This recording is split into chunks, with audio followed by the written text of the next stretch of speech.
മത്സ്യത്തൊഴിലാളികളെ കാണാതായ സംഭവത്തിൽ സംസ്ഥാന സർക്കാരിനെതിരെ ഗുരുതര വിമർശനവുമായി CPM സംസ്ഥാന സെക്രട്ടറി MV ഗോവിന്ദൻ മാസ്റ്റർ. കേന്ദ്ര സർക്കാരിന്റെ സഹായത്തിനായി എന്തിനാണ് രാജീവ് ചന്ദ്രശേഖരനെ സമീപിച്ചതെന്ന് ഗോവിന്ദൻ മാസ്റ്റർ ചോദിച്ചു.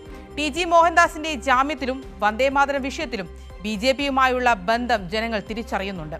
അന്യായ സ്ഥലം മാറ്റങ്ങളിൽ സർവീസ് സംഘടനയ്ക്കൊപ്പം തുള്ളേണ്ട ആളല്ല മുഖ്യമന്ത്രിയെന്നും അദ്ദേഹം വിമർശിച്ചു.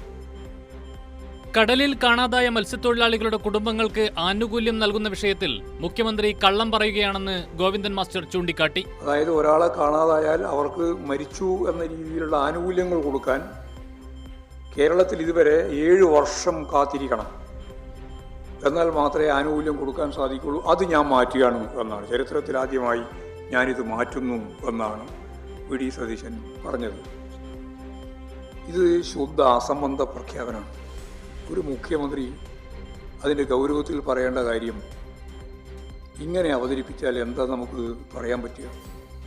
2017 ഓഖി ദുരന്തത്തിന് പിന്നാലെ അന്നത്തെ LDF ഗവൺമെൻറ് ഈ നിബന്ധനയിൽ ഇളവ് വരുത്തി കാണാതായ ആളുകളുടെ കുടുംബങ്ങൾക്ക് മാസങ്ങൾക്കകം, കാത്തിരുന്നിട്ടൊന്നുമില്ല, മാസങ്ങൾക്കകം ധനസഹായം നൽകുന്ന നില സ്വീകരിച്ചു. തെരച്ചിൽ നടത്തുന്ന ഘട്ടത്തിൽ ഗോൾഡൻ ഡേയ്സ് സർക്കാർ പാഴാക്കി. കേന്ദ്ര സഹായം ലഭ്യമാക്കുന്നതിന് BJP സംസ്ഥാന പ്രസിഡന്റ് രാജീവ് ചന്ദ്രശേഖരനെ സമീപിച്ചത് എന്തിനെന്നും അദ്ദേഹം ചോദിച്ചു. തിരച്ചിൽ ഉൾപ്പെടെയുള്ള കാര്യങ്ങൾക്ക് കേന്ദ്രത്തിൽ നിന്ന് സഹായം ലഭിക്കുന്നതിന് ഒരു മന്ത്രി എന്നോട് സഹായം ആവശ്യപ്പെടുകയുണ്ടായി എന്ന് BJP അധ്യക്ഷൻ, കേരളത്തിലെ അധ്യക്ഷൻ പറയുകയാണ്.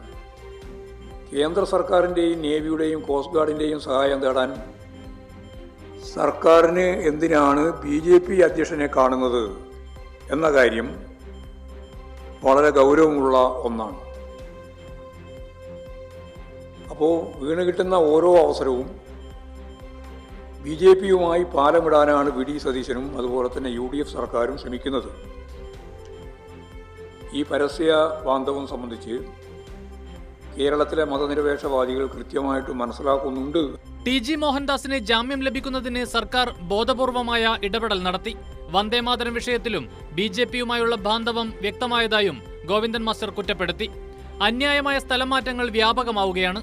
UDF അനുകൂല സർവീസ് സംഘടന പറയുന്നതിനനുസരിച്ചാണ് സ്ഥലം മാറ്റങ്ങൾ. സർവീസ് സംഘടനകൾക്കൊപ്പം തുള്ളേണ്ട ആളല്ല മുഖ്യമന്ത്രിയെന്നും MV ഗോവിന്ദൻ വിമർശിച്ചു.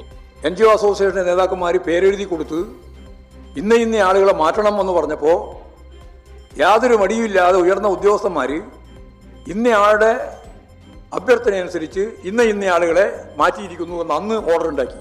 സ്റ്റാഫിനെ അങ്ങോട്ടും ഇങ്ങോട്ടും മാറ്റി കശക്കി എറിഞ്ഞ് ആരെയും മാറ്റാൻ ഞങ്ങൾക്ക് അവകാശമുണ്ട് എന്ന് മുസ്ലിം ഈ കേരളത്തിലെ മുഖ്യമന്ത്രി പറഞ്ഞിട്ടുണ്ട് എന്ന ഊങ്കിൽ ഇവർ ഈ NGO അസോസിയേഷൻകാർ ഉൾപ്പെടെയുള്ള ആളുകൾ നിലപാട് സ്വീകരിക്കുന്നൊരു സാഹചര്യമാണ് വന്നുകൊണ്ടിരിക്കുന്നത്. ലഹരി കേസുകളിൽ സജീവ യൂത്ത് കോൺഗ്രസ് പ്രവർത്തകരും മുഖ്യമന്ത്രിയുമായി അടുപ്പമുള്ളവരും പിടിയിലാവുകയാണ്. ഓഫീസുമായി ബന്ധപ്പെട്ട ലഹരി ഇടപാടിൽ മുഖ്യമന്ത്രി മറുപടി പറയണമെന്നും ഗോവിന്ദൻ മാസ്റ്റർ ആവശ്യപ്പെട്ടു. കൈരളി ന്യൂസ്, തിരുവനന്തപുരം.